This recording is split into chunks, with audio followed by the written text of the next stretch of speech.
estranho.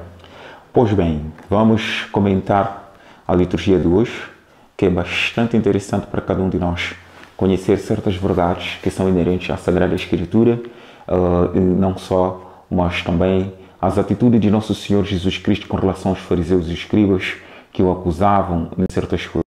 Aqui no Evangelho de nós encontramos o seguinte: naquele tempo os discípulos de João e os fariseus guardavam jejum. Vieram perguntar a Jesus por que motivo jejuam os discípulos de João e os fariseus e os teus discípulos não jejuam.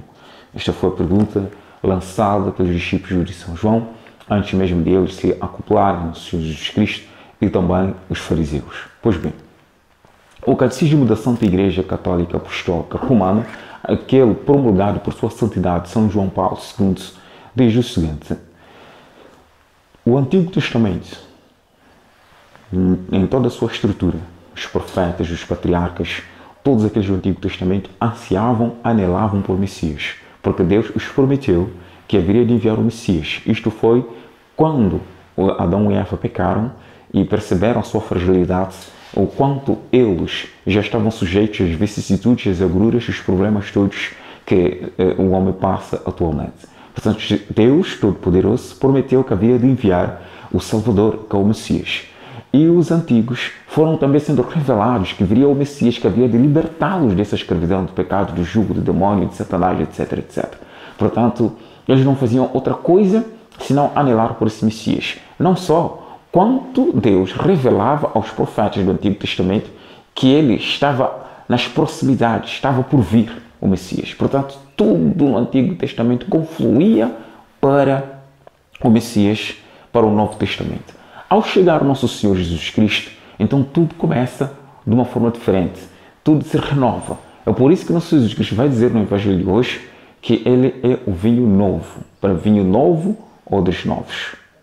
Então vamos apanhar aqui um pouco o que ele vai dizer a respeito da sua presença entre os israelitas e na história, sobretudo. A presença de nosso Jesus Cristo na história marca um marco inaugural de uma nova era.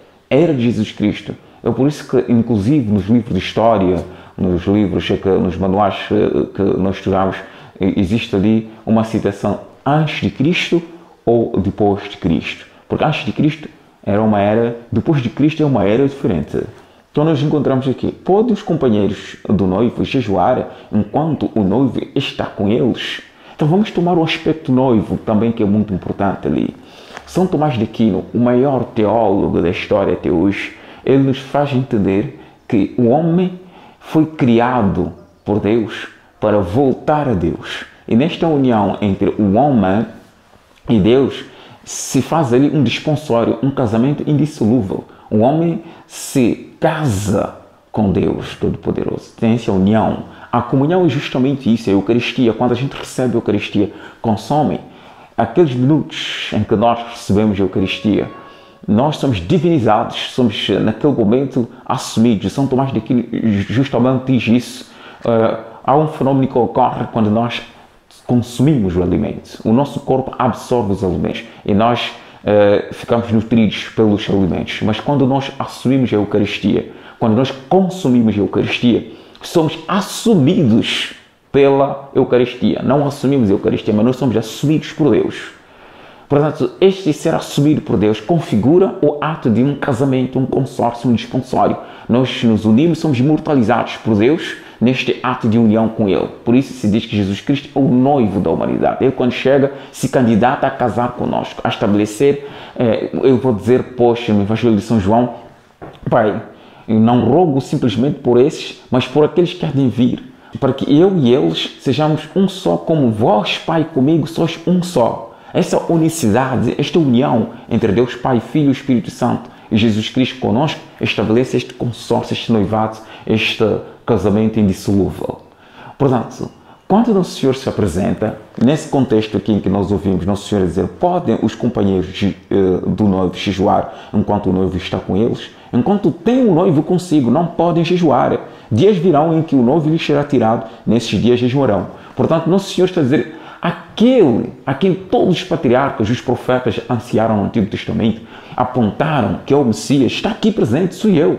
Portanto, a minha presença é um banquete, é uma festa. A minha presença é uma alegria, é uma consolação extraordinária. Não há razão de alguém chorar, não há razão de alguém sentir-se na carência, não há razão de alguém jejuar. Porque jejuar, infligir em si mesmo penitência, é para aprimorar, para queimar, é para purificar a si mesmo, para preparar um ambiente em que Jesus, nosso Senhor, possa entrar. O jejum serve justamente isso, para aprimorar nossas relações com Deus.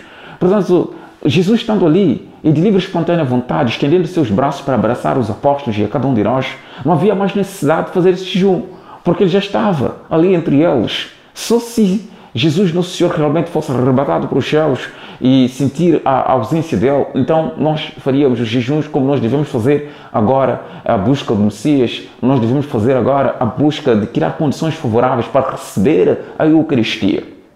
Tudo bem. Aí surge uma pergunta para si. Você deve ou não jejuar? Certamente você precisa jejuar. Por quê? Porque você precisa se purificar, predispor-se para receber condignamente a Eucaristia. Pode ser. Veja, faça análise, exame de consciência para ver a quantas anda a sua piedade, a sua espiritualidade para ter esta relação com Deus. Depois tomamos aqui o aspecto que nosso Jesus Cristo diz assim. Ninguém põe remendo de pano novo em vestido velho, porque o remendo novo arranca parte do velho e o rasgão fica maior. Portanto, este também é um fenómeno que ocorre. É um fenómeno tão evidente para quem já tentou experimentar colocar um remendo num vestido ou num tecido, um remendo novo, claro, robusto, com toda a consistência, mas no vestido já envelhecido. O que acontece é que logo depois, o esforço que a gente faz aqui a colar alguns movimentos, aparece um rasgão maior na proporção do remendo colocado. Jesus está a dizer ali, olha, os costumes antigos vão ser substituídos pelos costumes novos. Os rituais antigos já não mais vão ser condições para atrair a atenção de Deus para a humanidade. Não serão mais condições para que Deus se manifeste, mas será algo diferente. No Antigo Testamento não havia Santa Missa. Sendo assim, nosso Jesus Cristo, após a instauração e instituição da Santa Missa e da Eucaristia, não havia necessidade, como vai dizer São Tomás de Aquino, não há necessidade de trazer o símbolo junto do simbolizado. Então o Antigo Testamento era o símbolo de Jesus Cristo, nosso Senhor. Estando o nosso Jesus Cristo presente, tudo quanto foi o Antigo Testamento, que era o símbolo de nosso Jesus Cristo, aqueles rituais antigos, vão ser substituídos, porque ali haverá uma aprimoração, um aquinhoamento, ali haverá uma elevação daquilo que era o Antigo Testamento, um aprimoramento, que é a própria presença de nosso Jesus Cristo. Portanto, aquilo que representava ele deve ser banido para permanecer o simbolizado, ele mesmo, nosso Jesus Cristo. Então não pode haver uma mistura, porque não haverá congruência nem harmonia do símbolo simbolizado. E nem faz sentido, isso é completamente ilógico. Agora, pode acontecer que você, tendo sido batizado, que fez renúncias ao pecado, e disse, eu renuncio a Satanás para viver na liberdade dos filhos de Deus. Quando foste batizado, disseste que renunciava às pompas de Satanás e o pecado para não viver na escravidão do pecado. E agora você tem uma vida nova, tem uma condição nova dos filhos de Deus. Quando foste batizado, tornaste-te co-herdeiro do trono principesco junto com o nosso Jesus Cristo, irmão de nosso Jesus Cristo, filho de Deus. Portanto, a tua condição mudou. Você ficou uma pessoa nova. E sendo nova, vai dizer São Paulo, irmãos, vós que foste batizados em Cristo, aspirai as coisas do alto. Então, você já terá que aspirar as coisas do alto, terá que desejar as coisas do alto, terá que abster-se completamente dos costumes antigos para não conspurcar o batismo que recebeste Jesus Cristo que te purificou. Portanto, vinho novo ou dos novos?